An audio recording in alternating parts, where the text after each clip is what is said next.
الصلاة والسلام على صاحب الدين والإسلام والحل والحرام والركن والمقام والسجود والقيام والشریعة والإحكام والحجة والبرهان والحق والبيان والكتاب والقرآن وسيدنا ونبينا وشفيعنا ومولانا ومولى الثقلين جد الحسن والحسين أبي القاسم محمد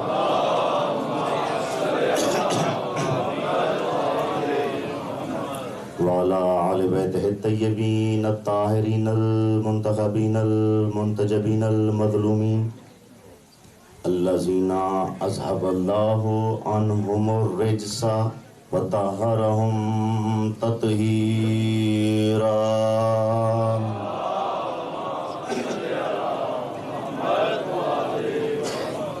ولعنة الله على أعدائهم أجمعين من الآن إلى يوم الدين أما بعد فقد قال الله تبارك وتعالى في كتابه المجيد وفرقانه الحميد وقوله الحق بسم الله الرحمن الرحيم إنا هديناه السبيل إما شاكرا وإما كفورا صلوات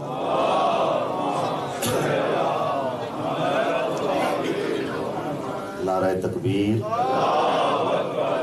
ماشاءاللہ کافی ساری تعداد میں مومنین تشریف فرما ہے تو امیر کائنات علیہ السلام کے خالق اکبر کا نام بہت ہی بلند و بالا ہے بلند آواز سے نعرہ تکبیر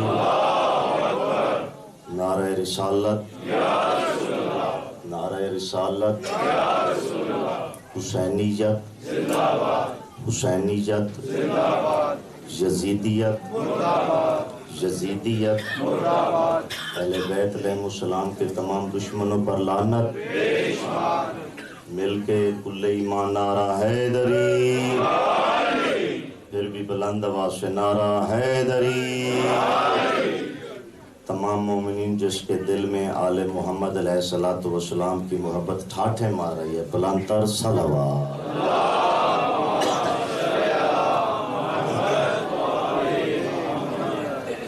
جو ہے تھوڑی گفتگو کیجئے سب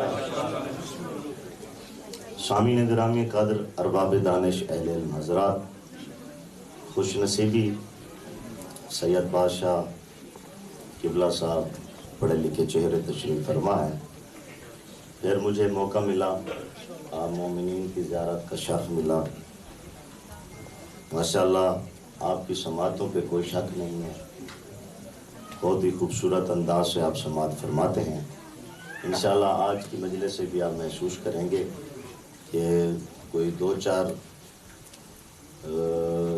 ہیرے آپ کی جولی میں اس سے صحیح آپ کی دعا میں نے قرآن مجید کی ایک آیہ کریمہ کو تلاوت کرنے کا شرف حاصل فرمایا ہے اللہ تبارک و تعالی ارشاد فرما رہا ہے بسم اللہ الرحمن الرحیم انا ہدیناہ السبیل اما شاکرا و اما کفورا آواز پروردگار آ رہی ہے ہم نے آپ کی ہدایت کر دی تھوڑا سا ذہن ملائیے گا انشاءاللہ لطف آئے گا گفتگو کا ہم نے آپ کی ہدایت کر دی اب آپ لوگوں کی مرضی کہ شکر کریں یا کفر کریں ہم نے آپ کی ہدایت کر دی آپ پہ ڈیپینڈ ہے کہ آپ شکر کریں یا کفر کریں اگر آپ شکر کریں گے تو پھر ٹھکانہ جنت ہے اگر آپ شکر کریں گے ٹھکانہ جنت اگر کفر کریں گے تو پھر ٹھکانہ جہنم ہے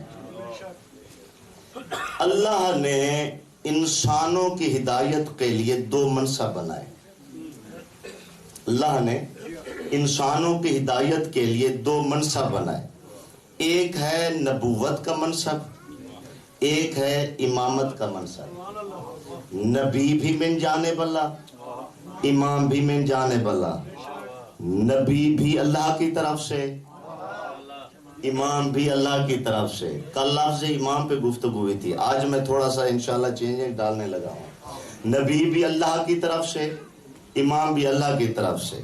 نبی اللہ بنائے گا, امام بھی اللہ بنائے گا, لیکن ایک فرق ہے, اللہ نبی بناتا ہے لیکن اللہ نے کبھی اپنے آپ کو نبی نہیں کہلوایا. اللہ پڑھے لکھے چہرے علماء کرام کی موجودگی میں گفتگو کرنے کا شرف حاصل کر رہا ہوں. اللہ نبی بناتا ہے لیکن شاہ جی اللہ نے کبھی اپنے آپ کو نبی نہیں کہلوایا. اللہ نے امام بنائے, اللہ نے کبھی اپنے آپ کو امام بھی نہیں کہلوایا. تو پھر وہ کون سا منصب ہے جس منصب میں وہ وحدہ لا شریک بھی شریک ہے؟ تھوڑا سا میرا ساتھ دیجئے گا. وہ کون سا منصب ہے جس میں وہ وحدہ لا شریک بھی اس منصب میں شریک ہے؟ کیسے پہ پوچھیں کہ وہ کون سا منصب ہے؟ آئیے قرآن سے پوچھتے ہیں, قرآن تو ہمیں بتا کہ وہ وحدہ لا شریک بھی کس منصب میں شریک ہے. قرآن مجید نے بتایا, بسم اللہ الرحمن الرحیم, انما ولیکم اللہ ورسولہ والذین آمنوا الذین یقیمون الصلاۃ ویؤتون الزکاۃ وہم راکعون. اللہ بھی ولی ہے, اس کا رسول بھی ولی ہے, اور وہ ولی ہے جو حالت رکوع میں زکوٰۃ دیتا ہے.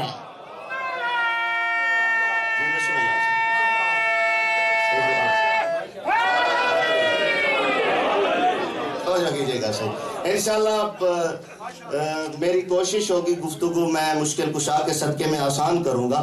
اللہ نے ایک منصب ایسا بنایا جس میں وہ بھی شریک ہے. کون سا منصب ہے؟ ولایت ایک ایسا منصب ہے, ولایت مرشد سے ایک ایسا منصب ہے. اللہ بھی ولی, اس کا رسول بھی ولی, اور وہ ولی جو حالت رکوع میں زکوٰۃ دیتا ہے. اس کا مطلب یہ ہوا اللہ بھی ولی ہے, علی بھی ولی ہے. اللہ بھی ولی ہے, علی بھی ولی ہے. جو ماتمی بیٹھے ہوں حلقے میں ماتم کرتے ہیں ان کے لیے جملہ جھولی میں ڈالنے لگا ہوں. سیاح جو تشریف فرما ہے, اللہ بھی ولی ہے, علی بھی ولی ہے. اللہ بھی ولی ہے, علی بھی ولی ہے. اللہ بھی ولی ہے شاہ جی, علی بھی ولی ہے. اللہ بھی ولی ہے, علی بھی ولی ہے. اللہ ولی ہے تو سورج بنائے گا, علی ولی ہے تو سورج پلٹائے گا. توجہ کیجئے گا سرکار. اللہ بھی ولی, علی بھی ولی. اللہ ولی ہے, سورج بنائے گا. علی ولی ہے تو سورج پلٹائیں گے. دو منصب ہیں, ایک ہے نبوت کا, ایک ہے امامت کا. میں کہ تو پالنے والے, تو نے نبی بھی بنا ڈالے, تو نے امام بھی بنا ڈالے. ایک منصب کافی تھا, ایک منصب کافی تھا. یا تو نبی بنا دیتا یا تو امام بنا دیتا. آواز پروردگار موسیٰ نجفی, ذمہ داریاں تھی دو, منصب بھی بنائے دو. ذمہ داریاں تھی دو, منصب بھی بنائے دو. پالنے والے کون سی ذمہ داریاں؟ آواز پروردگار ہے کہ ایک ذمہ داری تھی ادھر سے لینا ادھر تک پہنچانا, ایک ذمہ داری ادھر سے ادھر تک لینا, دوسری ذمہ داری ادھر سے ادھر تک پہنچانا. ادھر سے ادھر تک لانے والے کو نبی کہتے ہیں, ادھر سے ادھر تک پہنچانے والے کو امام کہتے ہیں. ادھر سے ادھر تک لانے والے کو نبی کہتے ہیں, ادھر سے ادھر تک پہنچانے والے کو امام کہتے ہیں. دو منصب بنائے ہیں, ایک منصب ادھار سے لے گا. اس کا مطلب یہ ہوا جو نبی ہوگا ہمارے اعمال اللہ سے لے گا, یہاں تک ہمیں بتائے گا نماز کیسے پڑھنی ہے, روزہ کیسے رکھنا ہے, زکوٰۃ کیسے نکالنی ہے, حج کیسے کرنا ہے, خمس کیسے نکالنا ہے. یعنی ہمارے اعمال ادھار سے ادھر تک جو بتائے گا وہ نبی کہلائے گا. یہ جو سارے اعمال ہم سر انجام دیتے ہیں ادھر تک جو پہنچائے گا اسے علی کہتے ہیں.